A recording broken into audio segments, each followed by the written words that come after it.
Assalamualaikum dan salam sejahtera. Jadi untuk hari ini kita akan masuk kepada bab 4 tingkatan 5 iaitu pembiakan dan pertumbuhan. Jadi biasanya memang bab ni pelajar-pelajar nantikanlah kan.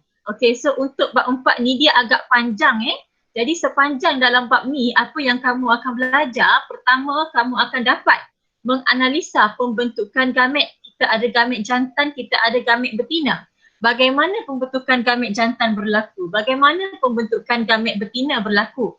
Kemudian kamu harus dapat menganalisa peranan hormon dalam kita haid.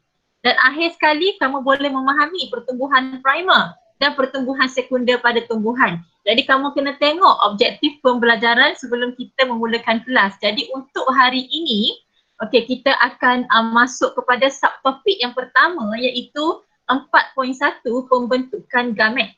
Bila kamu dah selesai belajar subtopik ini, kamu perlu dapat menerangkan keperluan organisma untuk membiak. Kenapa mesti membiak? Ya, untuk kemandirian spesies, untuk menghasilkan organisma individu baru. Kemudian boleh menyatakan jenis pembiakan. Kita ada dua jenis pembiakan. Pembiakan aseks dan pembiakan secara seks. Yang ini kamu dah belajar sains dulu. Okey, kemudian boleh menerangkan keperluan pembentukan gamet. Kemudian boleh menghuraikan pembentukan sperma dan ovum dalam manusia. Dan boleh membandingkan pembentukan sperma dan ovum. Jadi untuk hari ini kita akan cover sehingga kepada sperma. Untuk ovum kita akan sambung kepada next class. Okey. Jadi kepentingan organisma untuk membiak. Comel kucing ni kan, just saja je ambil gambar kucing. Nak suruh kamu release tension kan, dah dekat 2 bulan kena kurung kat rumah ya. Rindu nak balik asrama tak? Balik sekolah tak? Okey, kenapa organisma ni perlu membiak? Pertama untuk menghasilkan individu baru. Apa itu pembiakan? Pembiakan ni proses ataupun kita nak menghasilkan individu organisma baru zuriat untuk penyambung warisan. Jadi kepentingannya untuk memastikan kemandirian spesies dalam persekitaran masing-masing. Kalau tak boleh membiak, maka spesies itu akan pupus. Okey, kita ada dua jenis pembiakan. Pembiakan aseks dan pembiakan secara seks. Jadi ini tahun lepas dikeluar dalam soalan nombor 4, SPM 2019 soalan struktur. Dia bagi gambar kucing, kemudian satu lagi teacher lupa ya, dia bagi gambar apa teacher pun dah lupa tapi jawapan dia pembiakan seks dengan aseks. Jadi kena hati-hati dengan ejaan hati-hati dengan ejaan. Jadi kita ada dua. Apa itu pembiakan aseks? Kalau pembiakan aseks ni dia hanya melibatkan satu induk sahaja, seorang-seorang dia aja. Tapi kalau pembiakan secara seks dia melibatkan dua induk, mesti ada jantan dan betina. Untuk pembiakan aseks dia tidak melibatkan pembentukan gamet. Tapi untuk pembiakan seks dia melibatkan pembentukan gamet. Akan ada penyatuan gamet jantan dan gamet betina selepas ini untuk menghasilkan zygot seterusnya menjadi anak, menjadi organisma yang lengkap lah. Kemudian untuk pembiakan aseks, anak-anak seiras dari segi genetik dengan induk, dia tiada variasi. Tetapi kalau untuk pembiakan seks, dia adanya variasi. Kenapa dia letak gambar pakwa-makwa ni, seorang lelaki, seorang perempuan kan? Ini maksudnya pembiakan seks ni dia memerlukan dua induk lah, dua organisma lelaki dan perempuan, jantan dan betina. Kalau untuk pembiakan aseks, ini tahu tak gambar apa ni? Dah belajar bio nak masuk 2 tahun dah kan? Sains pun dah 3 tahun kan? Mesti kenal kan? Ini adalah ameba. Yang mana ameba ni dia membiak secara pembiakan aseks belahan kedua. Belahan kedua ialah mitosis. Okey. Kemudian untuk pembiakan aseks dia tidak melibatkan persenyawaan gamet. Tapi untuk pembiakan seks dia melibatkan persenyawaan dua gamet. Kemudian untuk pembiakan aseks banyak berlaku pada tumbuhan. Okey, contoh macam apa lagi ameba, hydra kan, pertunasan hydra kan. Apa lagi? Pokok daun setawa kan. Pembiakan seks terjadi kebiasaannya pada vertebra. Okey, kalau tak faham boleh buka mic dan tanya Okey, keperluan pembentukan gamet. Kenapa mesti gamet terbentuk? Gamet-gamet ni tahu tak apa? Gamet ni ovum kalau bagi yang betina. Kalau untuk lelaki, untuk jantan, kita ada sperm iaitu sperma. Kenapa mesti adanya pembentukan gamet? Kita belajar kan ketika tingkatan 4 dahulu dalam topik meiosis dan mitosis, di mana gamet ni terbentuk daripada proses meiosis. Ingat lagi tak proses mitosis dan meiosis? Ingat lagi tak? Boleh respon dekat chat. Okey, bagus Ainun. Ainun Ingat lagi teacher. Okey, bagus. Okey. Kalau proses mitosis, dia akan mengekalkan bilangan kromosom sel anak. Macam kita manusia kan 46 kromosom. Jadi bila sel itu mengalami mitosis, dia masih lagi mengekalkan 46 kromosom. Contoh macam sel kulit kan, sel hati. Tetapi bila dia melibatkan pembentukan gamet, contoh macam sel ovum ke gamet betina kan, dia akan mengalami proses meiosis di mana bilangan kromosom akan diseparuhkan. Kalau manusia, kita ada 23 kromosom, separuh kita panggil haploid ataupun N. Kalau yang penuh tu diploid, 2N. Sebab apa? Sebab apa pembiakan seks ni perlunya ada pembentukan gamet? Sebab dia melibatkan penyatuan dua gamet.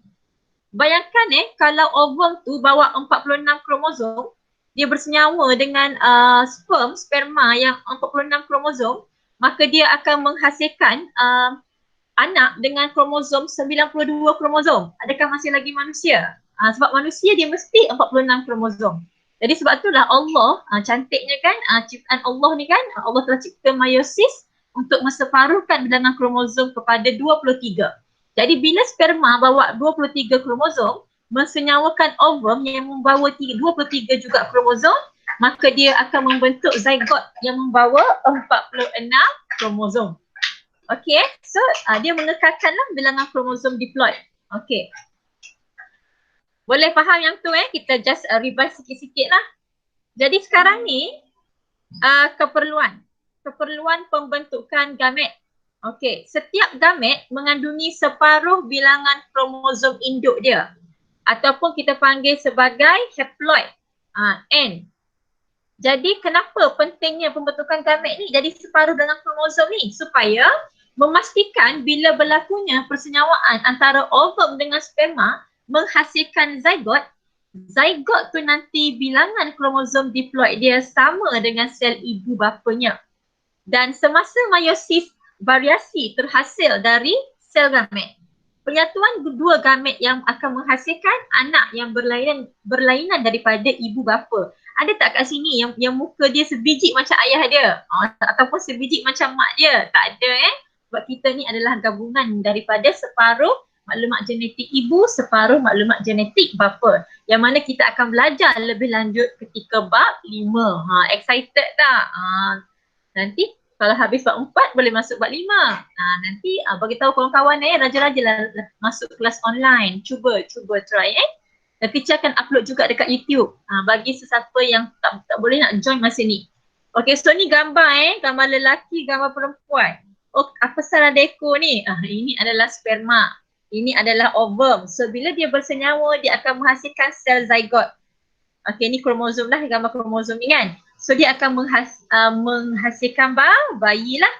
Okay, so sperma haploid, ovum haploid bersenyawa akan membentuk zygote yang diploid. Okay, so bapa 46 kromosom, ibu 46 kromosom. Berlakunya meiosis menghasilkan sperma dengan 23 kromosom, ibu menghasilkan ovum dengan 23 kromosom. Berlakunya persenyawaan akan membentuk zygote yang kembali 46 kromosom. Okay, jadi sekarang kita nak masuk kepada bagaimana sperma terbentuk. Ni patut cikgu present ni. Cikgu dah ready ke nak present ni? Okay, pembentukan sperma ataupun kita panggil sebagai spermatogenesis. Okay, jadi kita kena kenal dulu sistem pembiakan lelaki. Jadi yang atas ni kenalkan ini ginjal. Ini bukan sistem pembiakan lelaki ini sistem perkumuhan atas ni, ginjal ni. Okey, jadi pertama sekali kita pergi dulu, kita ikut atas lah, ikut flow lah So sini kita ada vesicle semen yang warna pink ni. Yang mana vesicle semen ni dia akan merembes bendale bernutrien untuk sperma. Sebab sperma ni kan kena berenang dia kena berenang nak pergi ke tube fallopian kan. So dia perlukan glukosa, perlukan nutrien untuk mendapatkan tenaga, membolehkan ekor dia tu digerakkan, dipukul untuk membolehkan sperma ni berenang dengan laju untuk mensenyawakan ovum di tube fallopian. Okey, kemudian kita ada kelenjar prostat. Jadi kalau yang kamu dengar tu kan kanser-kanser prostat tu kan, macam ni lah. Macam arwah Tuan Guru ni Aziz kan. Kelenjar prostat merembes bendale yang membantu pergerakan sperma. Jadi dia antara yang membentuk air mani lah. Jadi air mani tu dia ada banyak struktur yang terlibat. Antaranya vesicle semen, antaranya kelenjar prostat. Lepas tu testis pula yang menghasilkan sperma. Okey. Kemudian kita ada testis. Okey, testis ada dua So terdapat dalam pundi skrotum, dia akan menghasilkan sperma iaitu gamet jantan. Dan juga hormon seks lelaki iaitu testosteron. Ada tak yang kurang hormon seks lelaki? Kalau dia kurang nanti dia jadi less masculine. Tak ada. Semua normal kan? Tak ada yang out macam tu kan? Okey. Kemudian kita ada ductus sperma. Sperma disalurkan melalui ductus sperma ataupun kita panggil sebagai vas deferens. Kemudian testis tu dia berada dalam kantung yang mana kita panggil sebagai skrotum. Okey, skrotum ni berupa kantung yang memegang dan melindungi testis. Agak-agak kenapa testis ni berada di luar? Dia berkaitan dengan suhu. Suhu badan kita 37 darjah Celsius. So itu tidak sihat untuk pembentukan sperma yang sihat. Jadi sebab itulah testis tu dia berada di luar badan. So dia akan jadi less 1 degree Celsius, about 56 degree Celsius. So dia boleh menghasilkan sperma yang sihat. Okey, kemudian ada uretra, salur untuk mengeluarkan sperma dan air kencing daripada badan. Kemudian ada zakar lah. Okey, zakar ialah organ seks lelaki yang kaya dengan tisu lembut dan salur darah. So ia akan memancupkan sperma ke dalam faraj perempuan semasa persetubuhan. Okey, bahagian-bahagian ni clear ke? Clear ke yang ni? Respon sikit. Clear tak sistem pembiakan lelaki? Yang mana skrotum? Clear. Clear. Cepat dah suruh habis je. Kamu memanglah clear yang girl. Girl tak ada benda ni. Okey, Izzati pula. Clear teacher. Izzati ke tadi tu? Clear teacher. Apa ni? Okey, so teacher baca yang kat tepi ni, sistem pembiakan lelaki terdiri daripada sepasang testis yang akan menghasilkan sperma iaitu gamet jantan dan hormon seks lelaki iaitu testosteron. Jadi testis ni dia terdapat dalam pundi yang disebut skrotum yang terdapat di luar badan. Suhu dalam skrotum lebih rendah daripada suhu badan. Dan dia kenapa? Dia penting untuk penghasilan sperma yang sihat.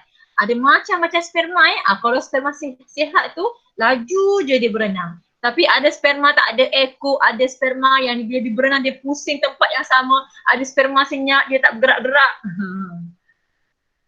Nanti masuk matrikulasi ke dekat universiti, mungkin adalah Mbak Teacher pernah buat eksperimen tu masa di peringkat universiti.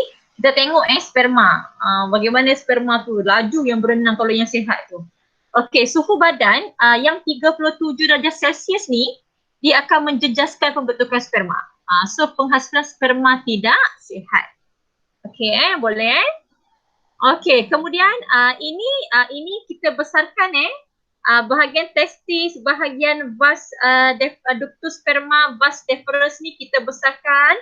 Kita nak tengok keratan rentas dia. Apa dalam tu? Gambar ni teacher ambil daripada buku teks tingkatan 4 mereka dah belajar lah. Mereka belajar ni bab 15. Advance form 4 tahun yang sekarang ni. Dan gambar dia cantik. So kita ambil yang ni lah. Okay. So ini adalah testis.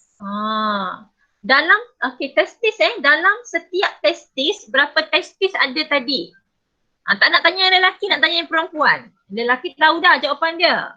Hari-hari dia tengok kan yang perempuan ni. Ada berapa testis dia sebut tadi?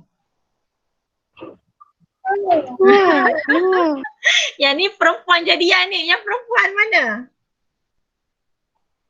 Ada 2 teacher. Okay, siapa tu? Ashikah ke? Mek Aina teacher. Aina. Okay, good Aina. Okay, Aina tahan gelak je tu. Okay, so ada 2 testis yang mana dalam setiap testis dia ada 200 lebih ruang ataupun lobul. Mana lobul? Mana lobul? Okay, yang ni gambar dalam buku teks form 4. Tapi tak ada gambar lobul. So teacher ambil gambar dalam buku teks form 5. So ini lobul lobul ruang-ruang. Yang mana setiap lobul ni dia ada 1 atau lebih tubul berlingkar yang kita namakan sebagai tubul seminiferous. Okay. So ini adalah vas deferens, kemudian epididymis, kemudian tubul seminiferous. Jadi sperma tu dia dihasilkan dalam tubul seminiferous. Okay, so setiap tubul seminiferous ni dia terdiri daripada sel germa primordium yang merupakan sel yang diploid. Kalau manusia 46 lah, 46 kromosom. So apa yang berlaku pada masa itulah dia akan mula berlakunya spermatogenesis untuk menghasilkan sperma. Di mana dalam spermatogenesis akan berlakunya proses meiosis. Ada proses mitosis berulang kali, ada proses pertumbuhan, ada proses meiosis 1, meiosis 2, proses pembezaan dan pengkhususan. Okey, lepas ni kita rehat 3 minit kita habiskan dulu page yang ni. Okey, jadi setiap tubul seminiferous ni terdiri daripada sel germa primordium. Okey ni. Yang ni dalam buku teks tahun ni. Sel germa primordium tak tulis kat sini tapi dia kat sini. Ini adalah sel germa primordium yang melapisi tubul seminiferous. Ini dia. Okey, tubul seminiferous dilapisi oleh sel germa primordium iaitu sel yang belum mengalami pengkhususan.